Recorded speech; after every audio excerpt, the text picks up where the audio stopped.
Okay, guys, we're going to get started today. We're going to be talking about differential reinforcement and consequence strategies. And, I think, when I'm thinking about this training, I'm thinking about the differential reinforcement strategies. I'm also thinking about some antecedent strategies that really make consequences super effective. And, we're going to get into some of those ideas first. We're going to talk about differential reinforcement.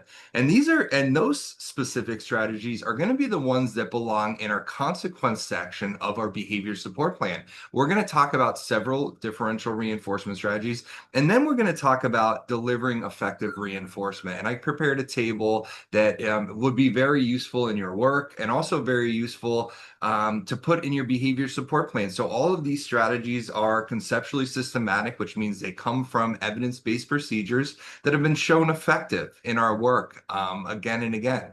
So these are very important strategies, and let's get into it. Let's get into it.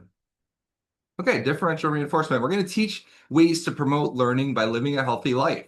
When we live a healthy life, when we're eating right, when we're sleeping right, when we're engaged in healthy lifestyles, learning for our brain becomes much easier. So when we're thinking about our VIPs, if they're kind of living this secluded life in their house, void of social activities, poor nutrition, poor sleep habits, maybe due to sleep apnea, we can think that their brain isn't going to be set up to be learned as effectively as someone that is engaged in those healthy activities. So we're going to talk about that first.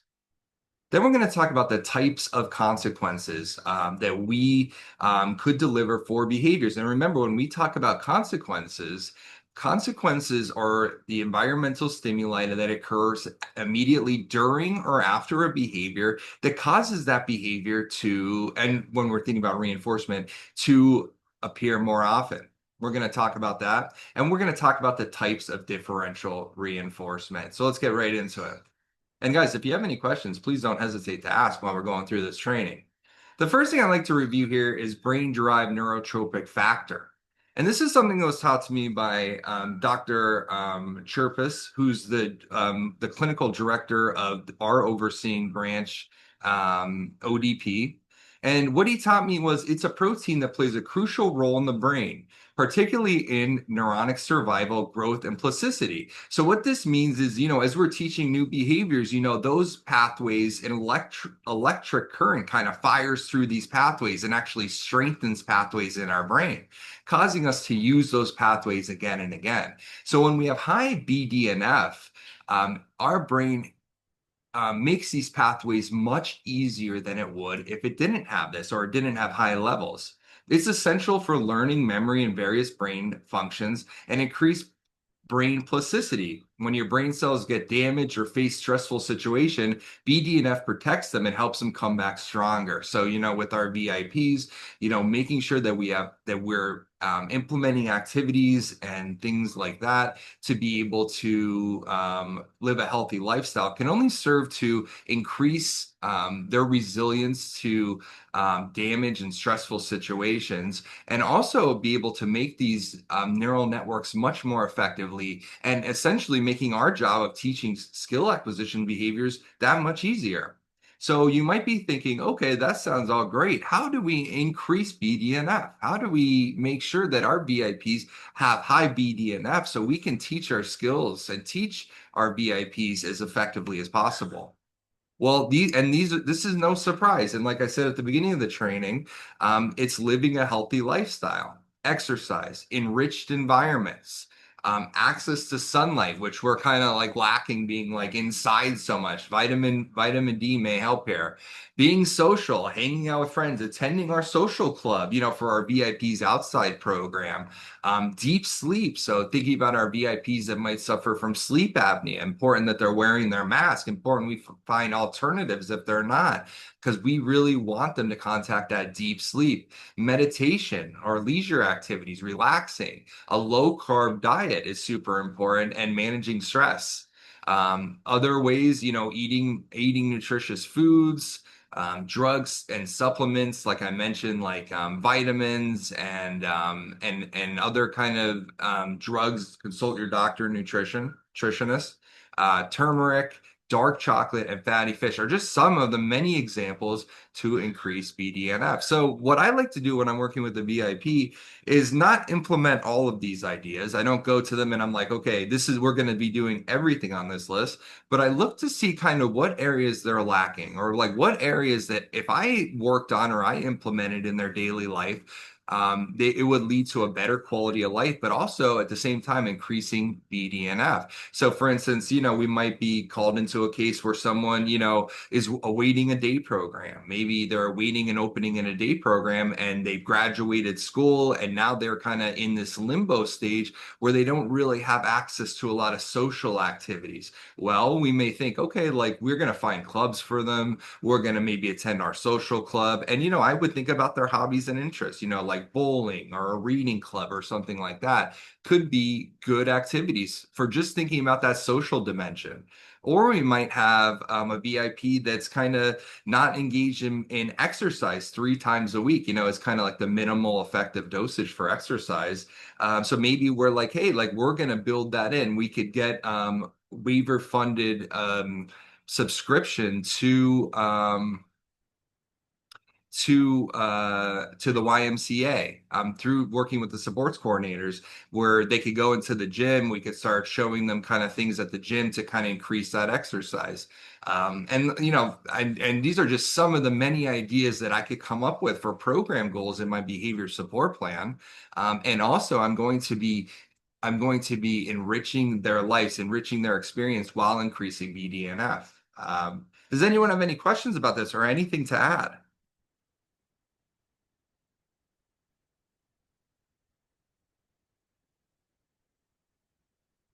Okay. So we're going to move on to effective reinforcement. And just think, guys, these are kind of antecedent strategies. These could be program goals, but they could also be antecedent strategies that we kind of are enriched. And you've seen some of these from our antecedent-based training, enriched environment, antecedent exercise. So all these things are antecedent strategies, but they also could be program goals that we put in our skill acquisition section. Can someone tell me maybe like a goal they may put in for being social, for a social goal? Program participation. Okay, program participation. Are we going to ascribe a number to that? Tracking the frequency of program participation or the Okay. percentage of times that they participate in offered program Yeah, activities. of opportunity. So good idea. Counting the percentage of opportunities that they're presented with a program activity and they're agreeing to go in and participate in that could be a good way. Another method might be a duration, that we count the duration of time spent on these program activities. So either way could be very useful. I appreciate your participation. Anything else for how about an exercise program goal we might put in our behavior support plan? What might that look like?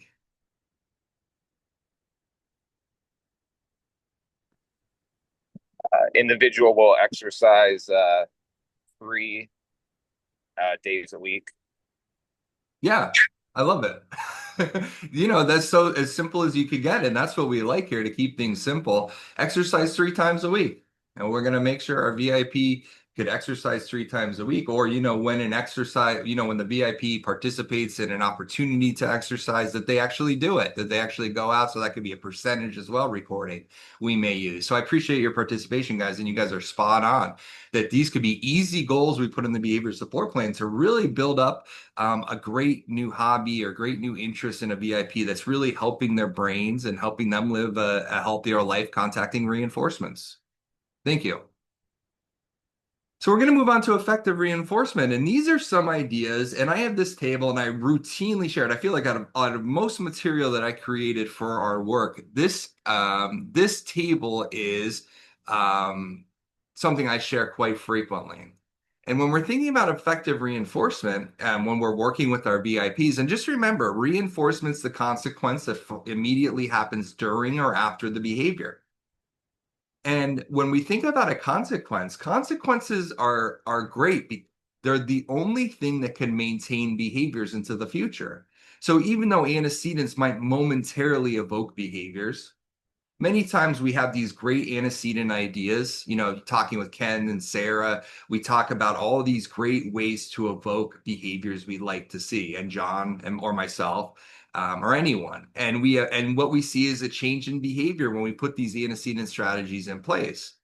But if we don't also deliver effective reinforcement, what we tend to see is those behaviors fall by the wayside after a very short time. Because remember, reinforcement or just consequences are the only thing that is going to maintain behaviors into the future. So when we implement these great antecedent strategies, we want to make sure we're also implementing these effective reinforcement strategies with our work, because that is what's going to maintain these behaviors into the future.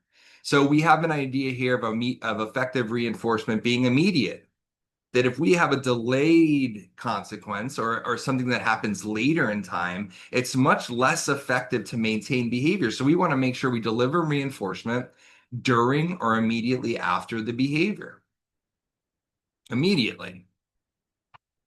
Distinct. We want to make sure the person is aware that reinforcement's being given. If they're distracted with a video game or reading or something like that, and we're kind of providing a praise reinforcement statement, if they're not paying attention to us, it won't have any effect on their brain or any effect on maintaining the behavior that they may be engaging in. We want to make sure we have their attention, especially with delivering any kind of reinforcement. Descriptive. So a lot of times what I see is people delivering reinforcement like good job or nice work. And I'm guilty of this myself, where we all fall into this trap. But we want to be descriptive about what behavior we enjoy seeing. So good job washing your hands. Good job greeting that peer. That was excellent how you said hello and shook their hand. So I'm describing exactly what I liked about the behavior of my positive praise statement. Not just saying good job, but describing exactly what behavior I'd like to see. And that's just another way to deliver reinforcement very effectively for the particular behavior that we're trying to increase. Preferred. We want to make sure we know what the VIP prefers. And not everyone likes the same types of reinforcement. And I think about the example here of there's a kid in a classroom who raises his hand and he gets called on. And he gets attention from the teacher. That might be reinforcing for a lot of us, but it may also not be reinforcing for some of us as well. So only through our graphing and data collection could we see that increase or maintain of behaviors. So we need to make sure that we know what the VIP prefers. And I also like to add here, guys, that what kind of attention, I see a lot of times in your behavior support plans where I want you guys to take it a little bit further, because you guys might write, deliver immediate, descriptive, preferred attention. And I would like you to individualize that plan somewhat. I would like you to describe exactly what type of attention this person enjoys. So we have some people that might prefer like a more reserved type of attention. We have other individuals that they prefer a more cheerleader explosion of attention. So I would like to see that in your behavior support plans, that you are describing exactly what kind of attention, or if it's attention that we're delivering, what kind of attention this person likes. Because it could vary differently from VIP to VIP and from person to person. Does anyone have any questions about these four?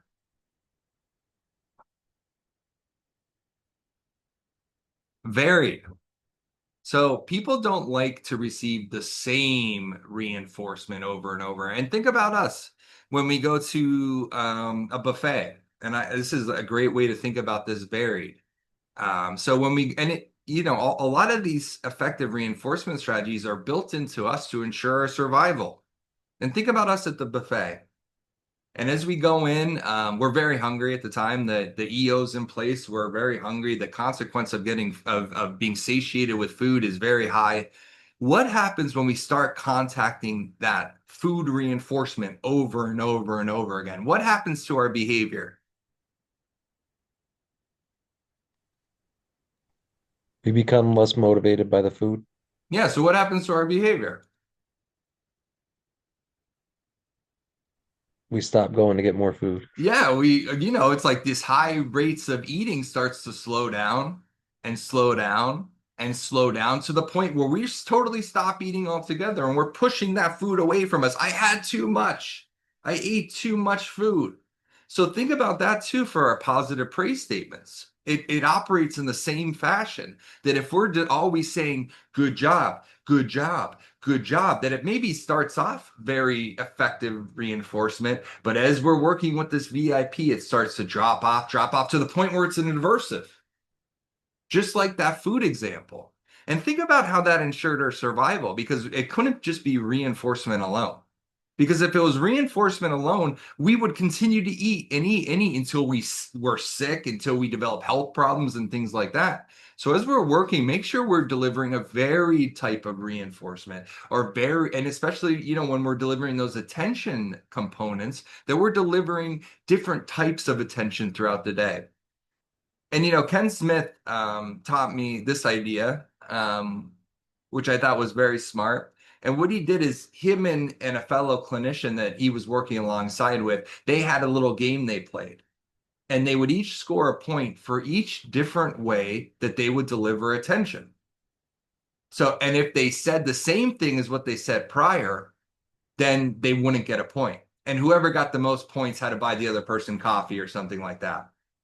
And what they did is they're trying to, and we call that a lag schedule, but what they're trying to do is just come up and really challenging themselves to come up with different ways to provide praise because they really wanted to hit home on this varied aspect of effective reinforcement. Any questions about that idea?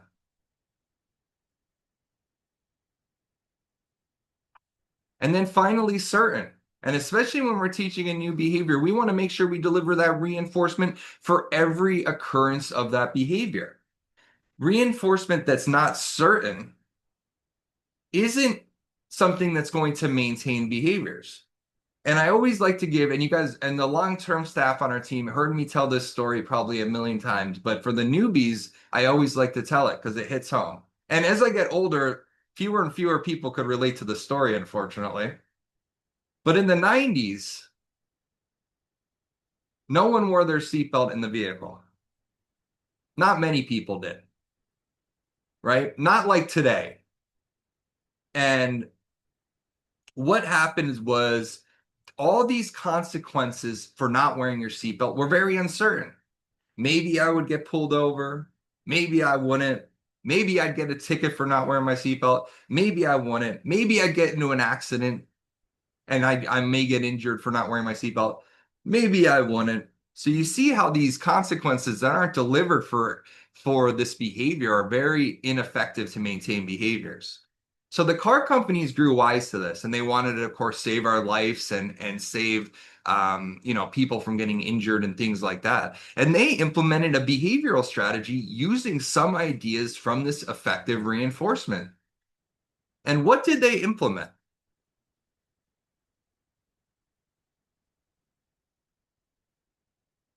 What do car companies do? The beeping, The beeper. ringing. Yeah. Yeah, so as an antecedent, they put this annoying beep that most people do not enjoy getting to hearing. And it evoked putting on their seatbelt because it's the only way to take away that adversive antecedent.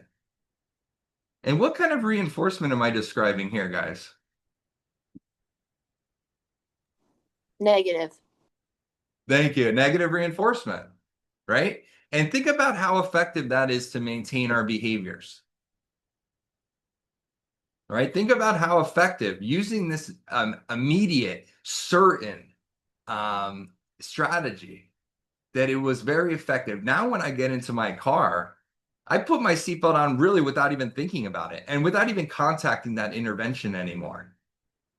So thank you, car companies. We appreciate you guys using ABA to teach us a very safe behavior. And when we're driving around, I think most of us do wear their seatbelt. I see Asma wearing her seatbelt right now. Thank you, Asma.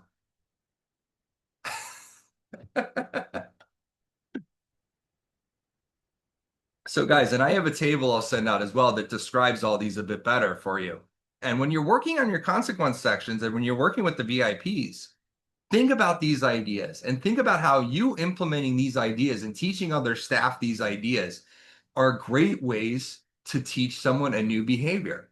And also think about how some of these things are maintaining problem behaviors too. So we want to change that for problem behaviors, but also put this in place for skill acquisition behaviors that we want to teach. Does anyone have any questions about delivering effective reinforcement or any other stories? Because man, I need some more stories in my training. You guys are hearing the same ones. You guys tell me a story that may be a time where you've used this or you noticed someone else implementing this.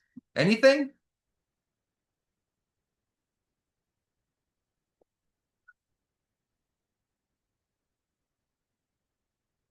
Okay. Well, think about it and let me know. I'd love to learn from you guys too. Diego, I gotta say, you have a great look. You have a great winter look, buddy. Thank you. All right, let's continue. Effective reinforcement. I will send a table out at the end of the training to the BH group chat with this in a table with like its definition and some ideas as well. Okay. And a lot of you guys probably already have this. So we're going to type of types of consequences. Well, we have consequences that are reinforcing. And when we say a reinforcing consequence, what do we mean by that? Do we mean something that's good? Something that's good?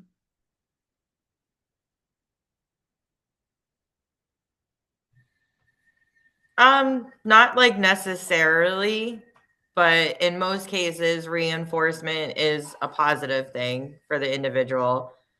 Well, we'd like it to be. Think about some things that could be reinforcing that we might not particularly like. And I think about this example, maybe arguing with someone else. And as we argue with someone else, we don't particularly like the behavior and we don't particularly like the consequence. But if we start to see this behavior happen more often into the future, then that is reinforcement that I didn't really like, right? So what is the definition of reinforcement that we need to be very concerned about in our work and make sure we have a good understanding of it? Something that holds a behavior steady. Okay, good definition that holds the behavior steady. In future occurrences, when a behavior is met with the reinforcing consequences, we're likely to see that behavior increase over time or maintain over time. And it doesn't matter if we like the consequence or not. And I really want to make sure you guys understand that it doesn't matter if I particularly like the consequence or not. It like Nadine said, it's helpful that I do, and that's what we want to deliver for behaviors that we'd like to see. But it doesn't necessarily have to be something we like. Okay?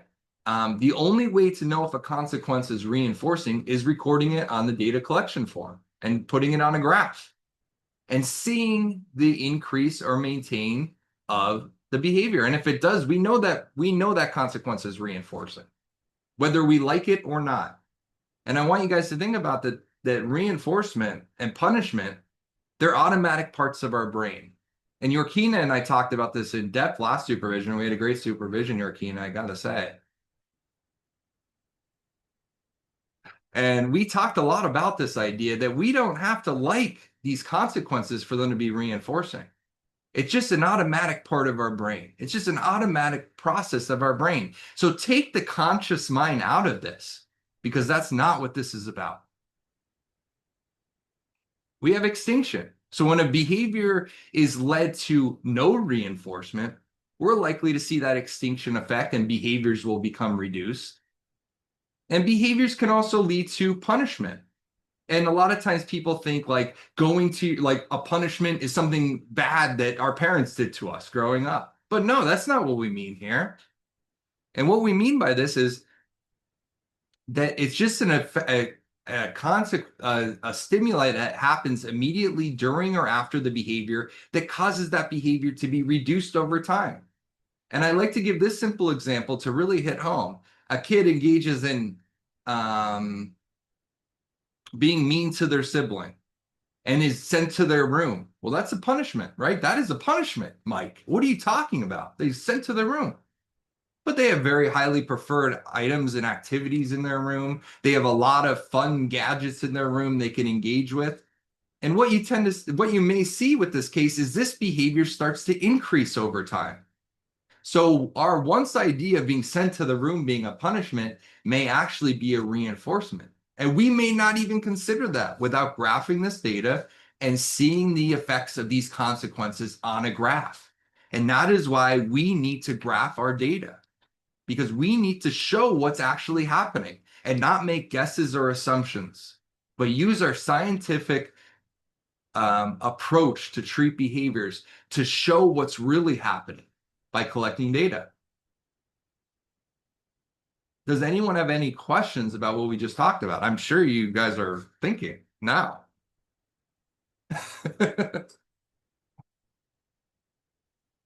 So guys, moral of the story is graph your data. Collect ABC data so you could see what kind of consequences are happening for challenging behaviors. Graph the data to show what behaviors are having that reinforcement effect, and then treat those behaviors. Any questions or anything to add here? Please don't hesitate. Collecting data. Go ahead. Collecting data is important because in that example that you just gave, like if the kids are fighting, you send one to the room. So the consequence is that the kid is punished because he was fighting with his brother. But eventually the kid want to have his own time, and consequently he's going to fight with his brother to have that quiet time. So we have to know the function of that behavior. At that moment, he's not fighting because he wants something that his brother have. He's fighting with his brother because he wants that quiet time. So knowing the function of the behavior is very important. So we attacking the function and not just the behavior. Great point. Yeah, thank you, Diego. Yeah, thank you. And I didn't hit on that. Thank you. Appreciate that. Yeah, so making sure we know that function. And, last week's training was all about the FBA, figuring out the function behind behaviors. Super important to develop consequence strategies. Anything else to add here? I want to say something. Please. In the example that you gave, it could be misinterpreted as like a reward rather than a punishment because of all the highly preferred items in the room. So if you are thinking of like a new, not punishment, but like consequence to one's behavior, bad behaviors, I would just make sure it's like there's not a lot of highly preferred items in the area, and it's kind of like a punishment rather than a reward. So that clicks to them and that's more understood. Right. And I mean, it doesn't even need to have, like Diego mentioned, it doesn't even need to be highly preferred things in the room. Maybe they're just looking for that break, like Diego said. And so you see, not one strategy fits all. Graph your data, show what's happening so you can and figure out the function behind behavior so you can make logical decisions in the treatment you're doing. One strategy will not treat every behavior. You have to individualize these plans to the VIP and figure out what's happening. Anything else? And I appreciate, Chloe, you participating. Thank you.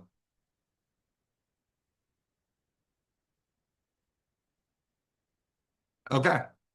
We're going to get into differential reinforcement now.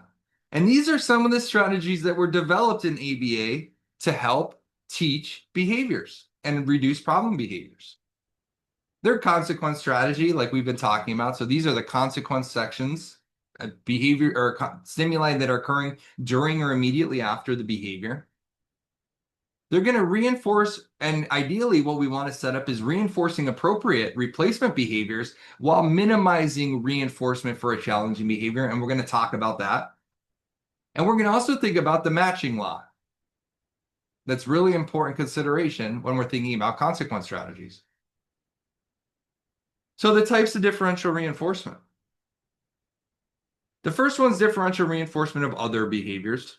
Then we talk about differential reinforcement of incompatible behaviors. And then we talk about differential reinforcement of alternative behaviors. And then differential reinforcement of high-low rate behaviors. So we're going to talk about all of those right now. So differential reinforcement of other behaviors. And I really want you guys to pay close mind to the word other here. And guys, this was kind of the first differential reinforcement strategy that was used. And Diego makes fun of me for saying this, but actually it was developed in a penal places or prison systems.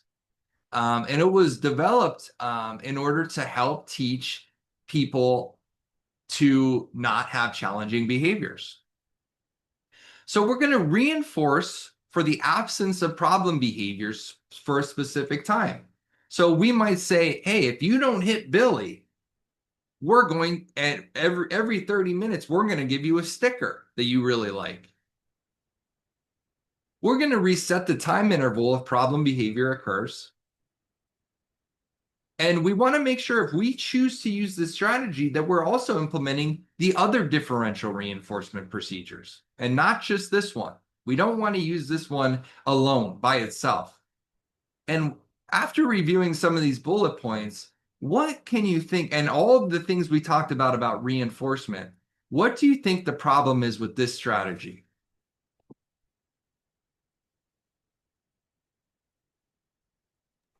That the behavior or the reinforcement may be considered random if not attached to a specific behavior. Well, I think your second part of that is correct, Tyler, and what you want to delve more into. That it isn't associated with another specific behavior, right? Because what could be happening here?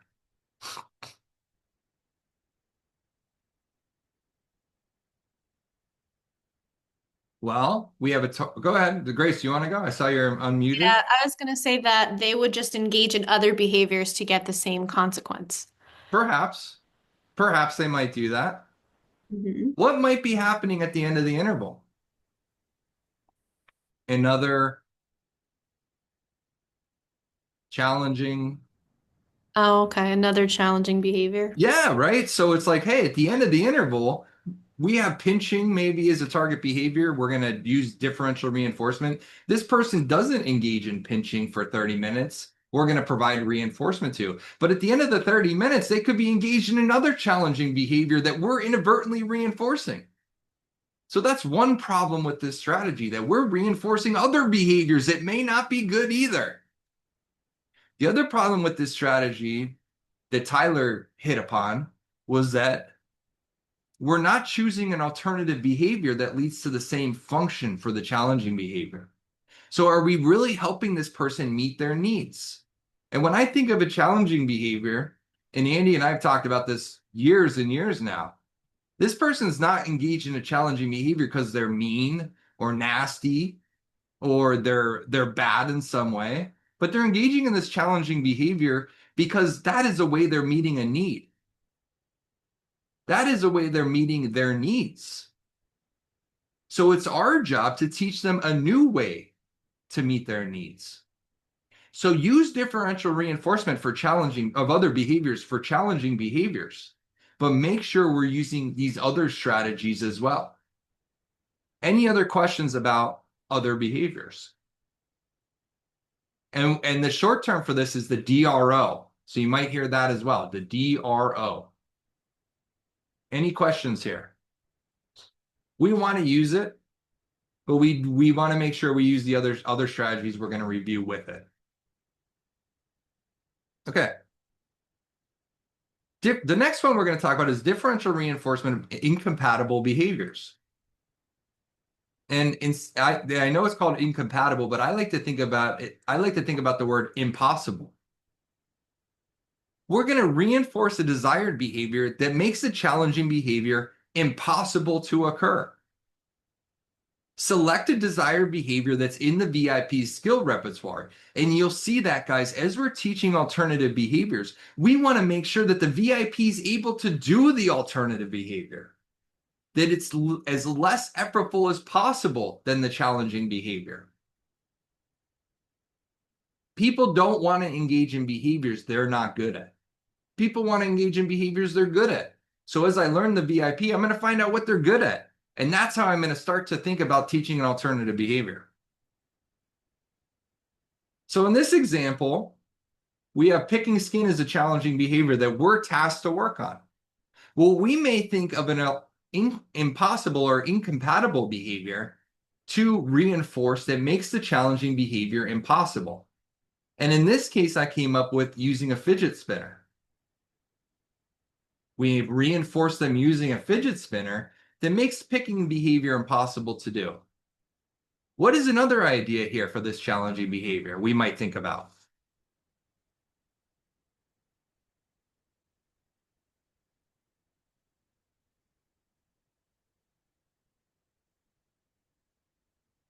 Don't think too hard about this one, guys.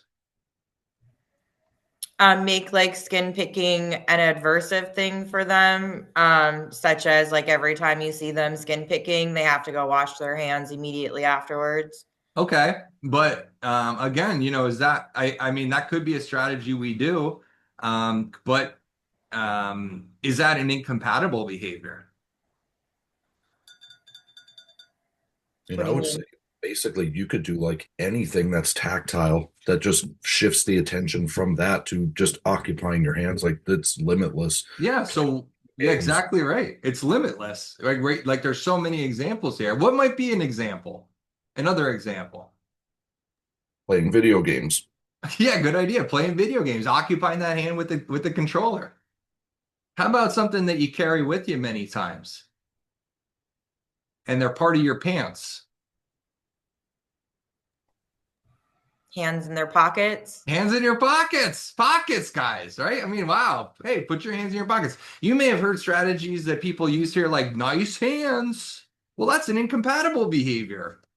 Can't really pick when my hands are being nice, and I don't love that strategy, but just another example here. If I was working with a VIP, a child in a school-based environment, and I just love this strategy, man. I just think it's so good. This kid, when we're transitioning to lunch or art or whatever we were going, he would like to touch the kids in front of him. He would like do like one finger swipe down their back or their backpack, and he loved to do that, man. It was just like bloop, bloop. And I was like, man, I'm like, let me try this differential reinforcement of incompatible behaviors. So what I did is I thought of an idea that would be very suitable in this type of environment. So I created a big hall pass, and you guys maybe heard me talk about this strategy.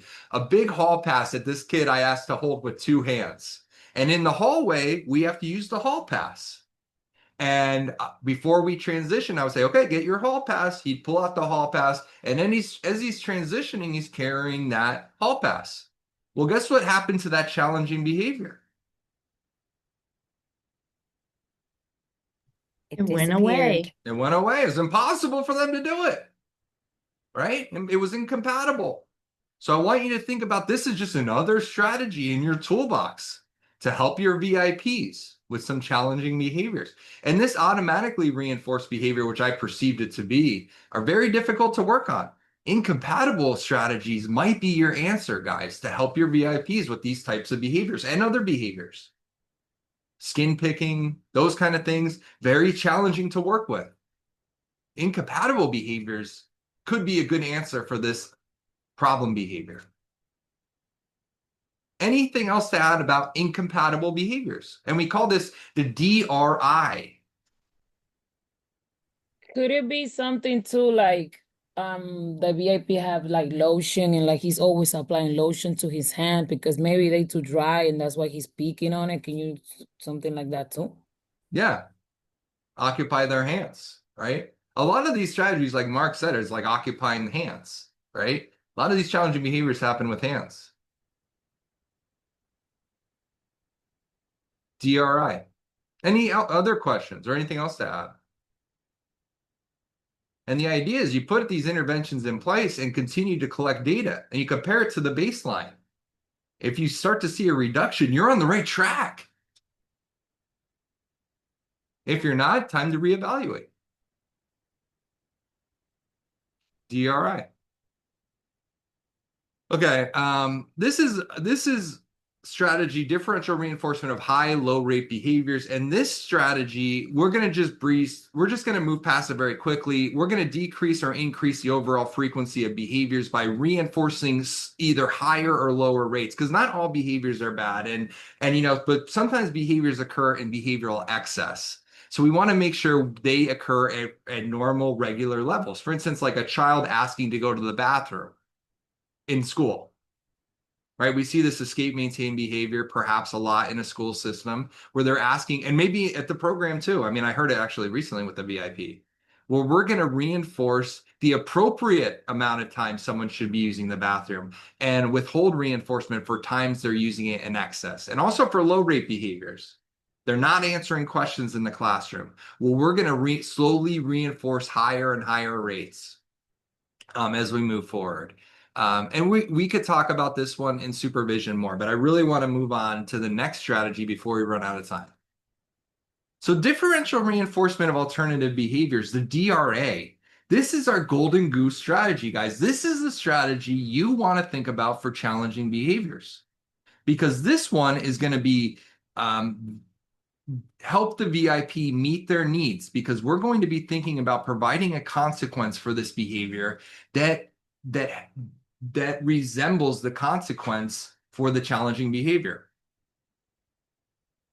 We're going to heavily reinforce desired behavior. So when we see an alternative behavior, we're going to make sure we deliver high levels of reinforcement for it.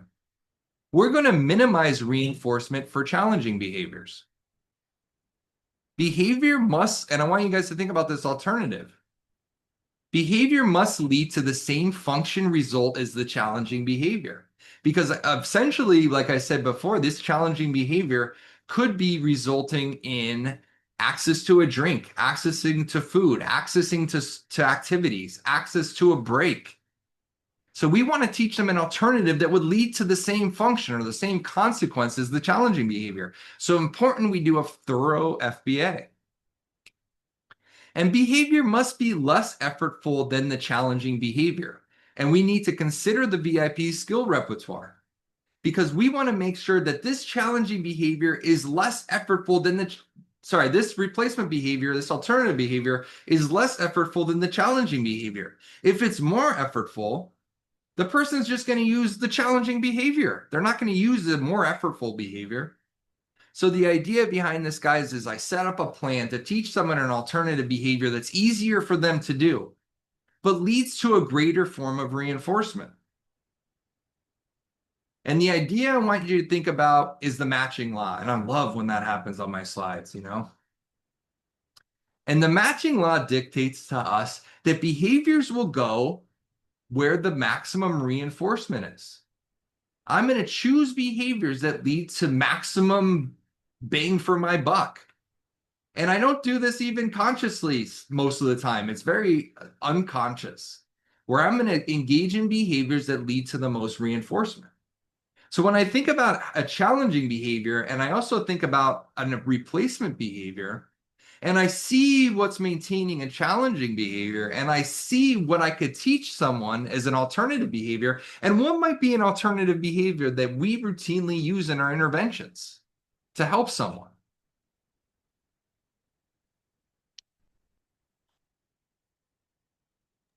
Using a communication device to work Yeah, teach them a on communication. And it doesn't have to be a communication device. It could be, but it could be any form of communication, where we're teaching this communication method to give access to their preferred items or activities, or access to a break, or access to whatever. And we're going to teach them to communicate as a way to teach an alternative behavior. And we want to make sure that it's less effortful. So maybe it is a communication device. Maybe it is sign language, or maybe it is vocal communication. Maybe it is a PEC system, cards, or something like that. But I want to find out what's going to be least effortful for my VIP. And we talk more about this during our MAN training, how to select a communication method that's least effortful for your VIP. So if you haven't attended that yet, you're in for a treat. And I want to make sure that this alternative behavior leads to the same function as the challenging behavior. But what am I going to do to that reinforcement for the alternative behavior? What can I do? Yeah, Andy, go ahead, tell us. Make like a really big deal. Make, make like a really big deal about it. Yeah, I'm going to pour out and dish out the reinforcement for this alternative behavior. I'm going to maximize reinforcement for the alternative behavior, and I'm going to attempt to minimize reinforcement for the challenging behavior. And think about matching law. Relative response rates will match relative reinforcement rates. So someone spends more time watching TV than exercising, even if they know exercising is healthier. So when I'm thinking about this alternative behavior, I'm thinking about matching law. And I want to set up a scenario where this alternative behavior leads to more bang for their buck. And the way I like to think about it is I might have two buttons in front of you that you can't push at the same exact time. There's one button that leads to $1. And there's another button that leads to $100. The button that leads to, in my behavior support plan, the button that leads to $1 is the challenging behavior. And when we talked about this in your Kina, you talked about pulling a lever. So let's use that example. I like that a little bit more. So one is pushing a button and the other one's pulling a lever. And if you put, and they're both, and maybe pushing the button's an easier behavior to engage in. And so pulling the lever is the challenging behavior and it leads to $1. Pushing the buttons is easier behavior and it leads to $100. What button would you use moving forward? The button. The easier method. Yeah, the easier method and also the one that leads to what? The $100. More So money. it's so simple, guys, when you think of it that way, and think about that for your behavior support plans. This alternative behavior is gonna come to a result that is so much better than what the challenging behavior leads to. That why would I even engage in the challenging behavior anymore? I wouldn't, because it only leads to that $1. If I engage in the alternative behavior, it's going to lead to the grand prize, to the best result, the best function. And if you set up that case in your behavior support plan, you are going to be so successful in your work because you are leading this alternative behavior to maximum gains. This person won't need to engage in the challenging behaviors. We're going to be able to be accessing their needs, but not only accessing their needs in the maximum way. And someone in a training said the jackpot, or someone told me that at one point. I just love that. When they engage in this alternative behavior, they're going to get the jackpot. They're going to get the jackpot praise. They're going to get and Andy, I always think about you when I think about this strategy. Saw someone engaging in challenging behaviors to access a drink. Well, they engage in the challenging behavior. We're not going to withhold a drink for them. We're going to give them a drink. We give them some water. But if they engage in the alternative behavior, what did we do? We gave him a flavored soda. A flavored Seltzer. soda with ice. I mean, I remember you even freezing ice. We even thought about putting a little umbrella in the side. Right? Right. So when they engage in this alternative behavior, they get this amazing jackpot consequence. They engage in the challenging behavior. Well, they're gonna get what they need. I'm not gonna be mean about it. I'm not gonna withhold a drink from them, but maybe they won't get this jackpot prize that I'm trying to teach. And I'm not trying to be mean doing this. I'm trying to show them a more socially appropriate way to access their needs that would lead to access to more reinforcements in the community and in their life. And that is what ABA is all about. And what you're going to be doing is rewiring that person's brain, thinking about BDNF, thinking about delivering effective reinforcement, and thinking about the matching law and teaching differential reinforcement of alternative behaviors. When you guys have all of these ideas down pat, you guys will be able to teach behaviors very effectively and develop consequence sections in your behavior support plan very easily. I hope you guys, and let me make sure that's the last slide. That is the last slide today, guys. What questions do you have or any comments before we part ways this morning?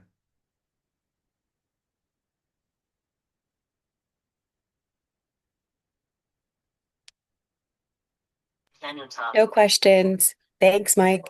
No question. Okay, did you guys learn something today? For sure. What did you learn? What was your takeaway here? Well, with the reinforcement of the matching law. Yes, matching law. So provide that jackpot for that alternative behavior we're trying to teach, or that incompatible behavior we're trying to teach.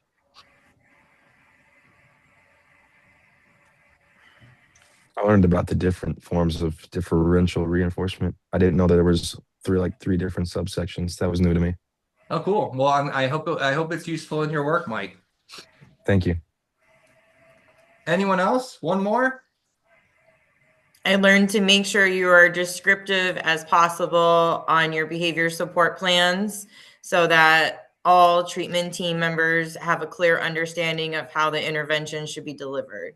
I love that, Nadine. Yeah, and individualize these plans. Don't just slap in the plan differential reinforcement of other behaviors, but I'm going to describe what kind of reinforcement that this person would find reinforcing by getting to know them and knowing what kind of consequences this person prefers. So I'm going to make sure I individualize my plan to that specific VIP.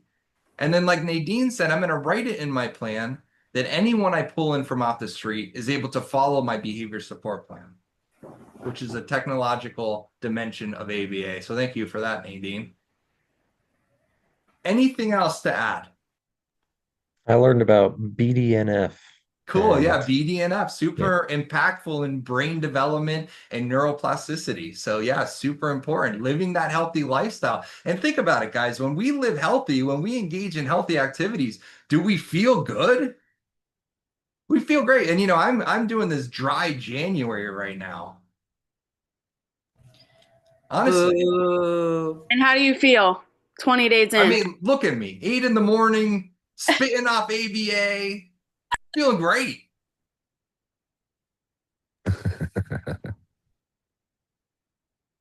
So guys, that healthy lifestyle only serves to help us. And how much better do I feel? How much more engaged will our VIPs be? How much more enjoyment will they have when they're feeling good?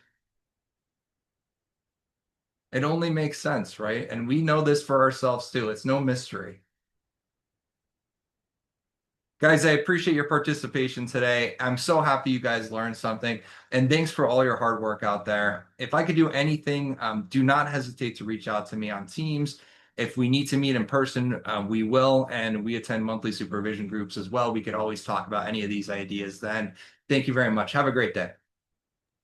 Thanks, Mike. Have a great day. Thank you. Have a great day. Thanks, Mike. Thanks, Mike. Thank you. Have a good day, guys.